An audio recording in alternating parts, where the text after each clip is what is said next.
I want to thank everybody for coming out on such a short notice.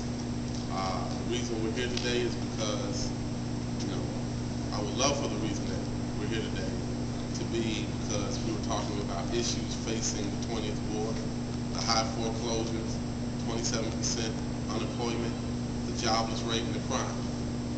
But instead, we're here because we have to keep coming back to an issue that it seems as though the press wants to keep talking about.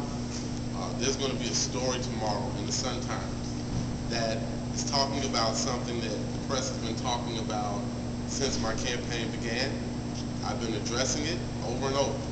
So I would like to address these issues one more time in hopes that we can move on.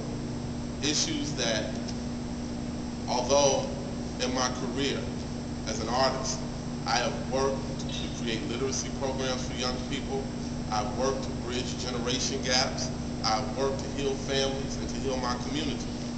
Have all been overlooked and puts that work that I've done in my career in jeopardy because of a past, because of my past.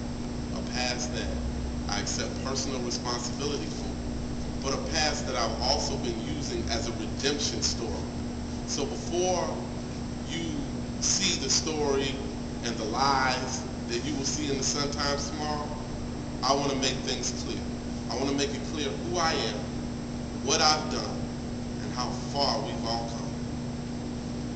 In the last week, it's been said about me, people make accusations, and instead of talking about the issues of the 20th Ward, people make accusations and say that I'm a gang member, and I have gang members working in my campaign.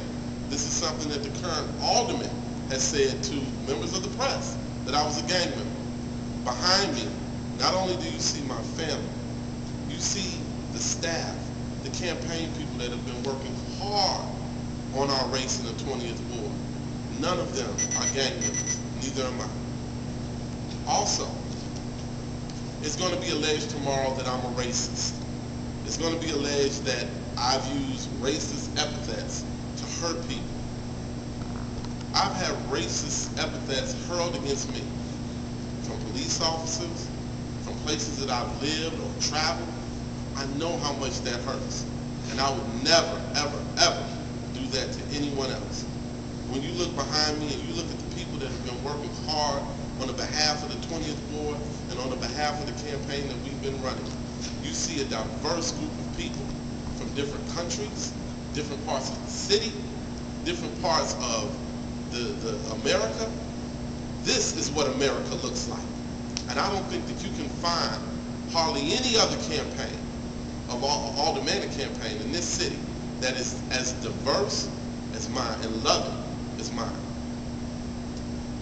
The story wants to talk about tomorrow my gun charge that I had when I purchased a home in Indiana. Let's keep in mind, I purchased a home where the Ku Klux Klan was created, in Indiana, where no one at that particular site looked like me in that neighborhood. I was approached by the real estate agent after dark. I was accosted. I was hit. If you look at the police report, it shows that I was assaulted on my porch. I came out. I felt threatened. I felt like my family was in jeopardy. I went and I retrieved a weapon and I shot 2 shots in the air. After that moment, I called the police because I was scared for my life and I was scared for my family.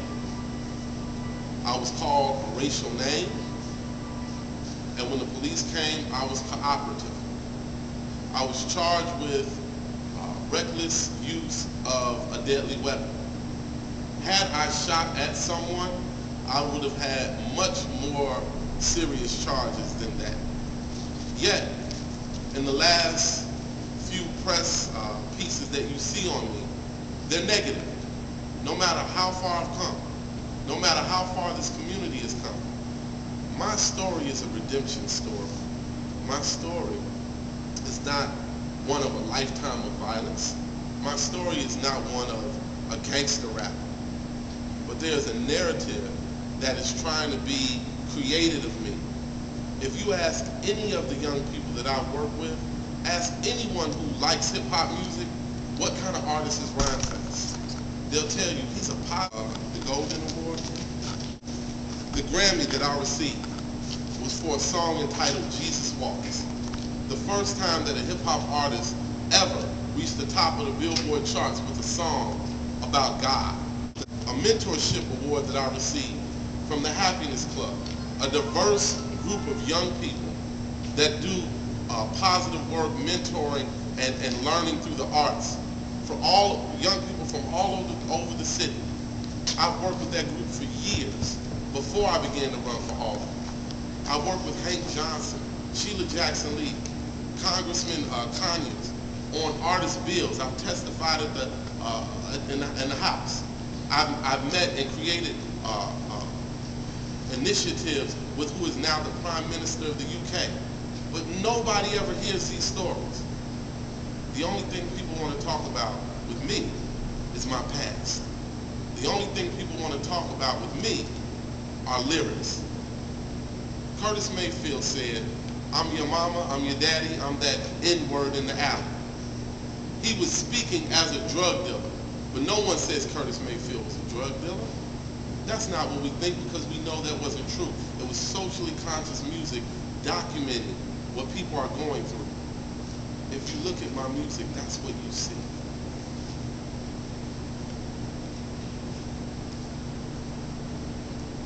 We talk about new blood coming into the community. We talk about a new type of politician. We say in Chicago that we want change, but I'll quote from Mary Mitchell's article in the Sun-Times. When the people come, when young people come to make a difference, we tear them down. There's an attempt to tear me down, but I'm going to continue to talk about the 20th Ward. I'm going to continue to talk about how 63rd Street is decimated of its businesses. I'm going to continue to talk about unemployment and how we can fix that. I'm not going to accuse people of things that they're not. Anybody can make any accusation about anyone, and you'll spend so much time fighting it, you'll forget what you started for. I didn't come back to run for Alderman for money. I didn't come back to run for Alderman for fame. I came back because my community was neglected. My community was under siege by poverty, by disenfranchisement, by disengagement, by apathy. I came back to make a difference, and that is what I'm going to continue to do for the rest of my life. I thank you all for coming out, and I ask you, from now on, when you ask me questions, please let it be about the suffering of the people, not only in the 20th Ward, but on the south and west sides of Chicago.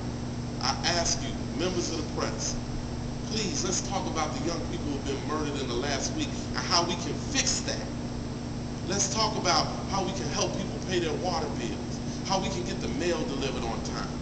This is what Chicago is supposed to be about. Rap music did not create what we see around us, but we can fix it if we all work together.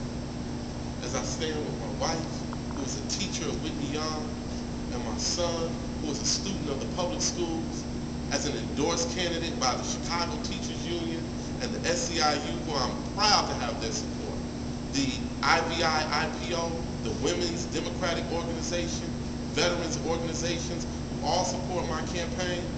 No one in the ward asked me about my past, but everyone in the ward asked me about what are our plans to fix their issues. Today, I'm asking the press to please, let's focus on the issues of the people of Chicago. The Bible says, he who is not sinned, let him or her cast the first stone. In this experience, in this journey, in doing this, I haven't experienced this even in hip-hop. Even in hip-hop, I haven't experienced this much bullying and brutality. This here is more profane than any rap song I've ever heard. But people still need help.